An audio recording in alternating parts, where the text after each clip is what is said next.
Boa noite. Doutora Plague abrindo as portas do sanatório. Essa noite com uma história da época da escravidão. Eu acredito que tanto quanto os hospitais e sanatórios, nada é tão assombrado quanto uma fazenda de escravos. Uma delas é a plantação Magnólia, na Louisiana, que foi uma das maiores fazendas de cultivo de algodão do período pré-guerra civil nos Estados Unidos. Foi fundada em 1830 por Ambrose LaCombe II e por sua esposa, Julia Breward, que comandavam mais de 5.000 acres de terra, usando do trabalho escravo, e contavam com uma grande estrutura. Uma casa principal, uma oficina de ferreiro, loja de fazenda, um imenso pombal, 8 casas de tijolos para os escravos, que eram chamadas de cabines, e um hospital, que serviu inclusive como um hospital de campanha durante a Guerra Civil. Com o crescimento da plantação, eles expandiram as terras para mais 2 fazendas, mas Magnólia continuava a ser a principal base dos negócios da família LaCombe, que exerceu grande influência no estado da Louisiana por ser uma plantação com tecnologia avançada para a época. Hoje, a casa principal é um museu e está exatamente como era na sua época de ouro. Os quadros do senhor e da senhora LaCombe estão pregados acima da lareira e muitos dos que visitam o lugar juram que são seguidos pelos seus olhos assustadores. No andar superior é possível ouvir passos e o fantasma de uma mulher sussurra e chama pelo nome dos vivos. O Sr. Miller, que era o capataz, caminha com suas pesadas botas de um lado para o outro dos corredores. O corpo dele está enterrado em algum lugar no jardim, bem em frente à casa.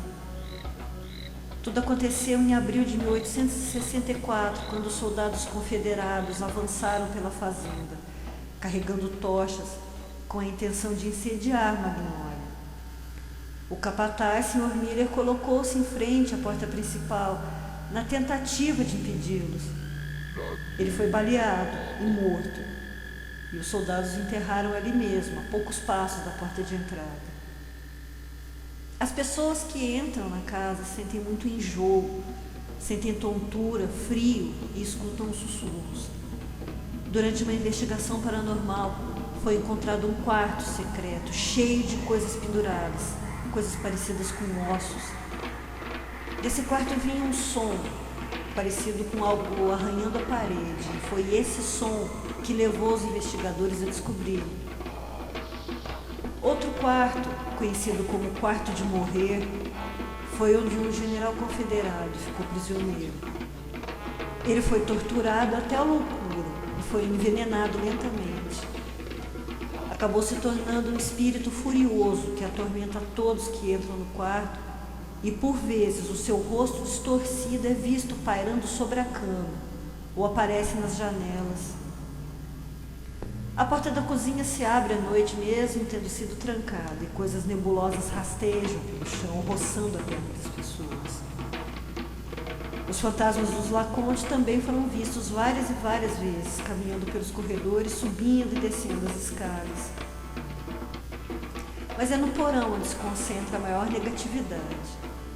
Era lá onde os escravos indisciplinados eram presos pelas pernas em madeiras no chão. Essas madeiras ainda estão lá. Eles ficavam por dias sem água e sem comida. Apanhavam muito, eram humilhados e permaneciam assim, até que fosse dada a ordem para soltá-los ou até que eles morressem. Era também onde era curtida a carne para a alimentação da família, dos feitores e dos capatazes. E uma certa noite, alguns escravos rebelados conseguiram capturar um desses feitores. Ele foi torturado, foi morto e deixaram seu corpo lá, pendurado, misturado às carnes. Acredita-se, inclusive, que ele foi servido aos patrões no jantar. No porão também são vistas sombras que se arrastam pelo chão e sobem as paredes. São ouvidos gemidos de dor, além de uma risada assustadora. Havia 8 cabines, em que ficavam 2 famílias com cerca de 10 pessoas cada uma, e apenas uma lareira que servia para iluminação, para cozinhar e para produzir calor no inverno. E durante a guerra, Soldados prisioneiros também eram deixados ali. Muitos morreram por asfixia devido ao confinamento com um grande número de pessoas num espaço tão pequeno. E todos esses soldados foram enterrados em covas rasas espalhadas por toda a propriedade. O trabalho nos campos de algodão era muito duro, não poupava ninguém. Os adultos morriam de exaustão e as crianças morriam de tristeza. E apesar de haver um hospital apenas para os escravos, o lugar não passava de um depósito de pessoas onde eles ficavam lá, jogados para morrer. E lá eram atendidos também os soldados. As cirurgias e amputações eram feitas sem anestesia e os membros jogados pela janela para que fossem queimados mais tarde. Tanta humilhação e tanta dor gerou nesses escravos um ódio imenso. E para se vingar dos patrões, eles recorreram ao vodu.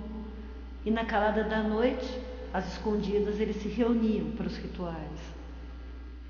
Uma descendente de um desses escravos que hoje trabalha na plantação Magnólia como uma guia de turismo, disse que durante um desses rituais foi aberta uma porta para muitos espíritos obscuros que ainda estão na fazenda. É possível ouvir à noite o som dos tambores. Eles ecoam por toda a propriedade e uma sensação de pavor arrebatam aqueles que conseguem ouvir. Moradores de fazendas vizinhas dizem que em algumas noites é possível escutar o feitor de escravos gritando e pedindo socorro. Batidas, gritos também foram ouvidos no hospital dos escravos. E mesmo sem a pequena cabana possuir energia elétrica, eles já viram por várias vezes uma luz através das janelas que se movia, como se alguém atravessasse o lugar de um lado ao outro com uma vela na mão. As energias do vodu estão por todos os lados. Em algumas portas existem marcas de cruzes e símbolos que, segundo a crença, eram códigos que os escravos deixavam para os espíritos.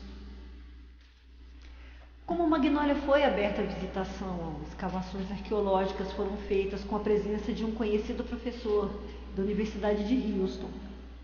E muitas coisas foram encontradas nessas cabines, como frascos com um tipo de pó amarelo desconhecido, ossos. E o que mais chamou a atenção foi uma pequena medalha da Virgem Maria, que foi examinada. Os arqueólogos ficaram surpresos ao ver que no lugar do rosto da santa estava o rosto da deusa Erzuli. No vodu é a deusa do amor. Na cabine número 1, que pertencia a Agnes, durante a noite são ouvidos sons de tambores e vozes que parecem rezar. Mas esses sons desaparecem assim que alguém abre a porta ou se aproxima. Lá também foram encontrados diversos objetos de feitiços enterrados. Agnes era uma escrava que viveu até os 102 anos e era quem conjurava esses espíritos.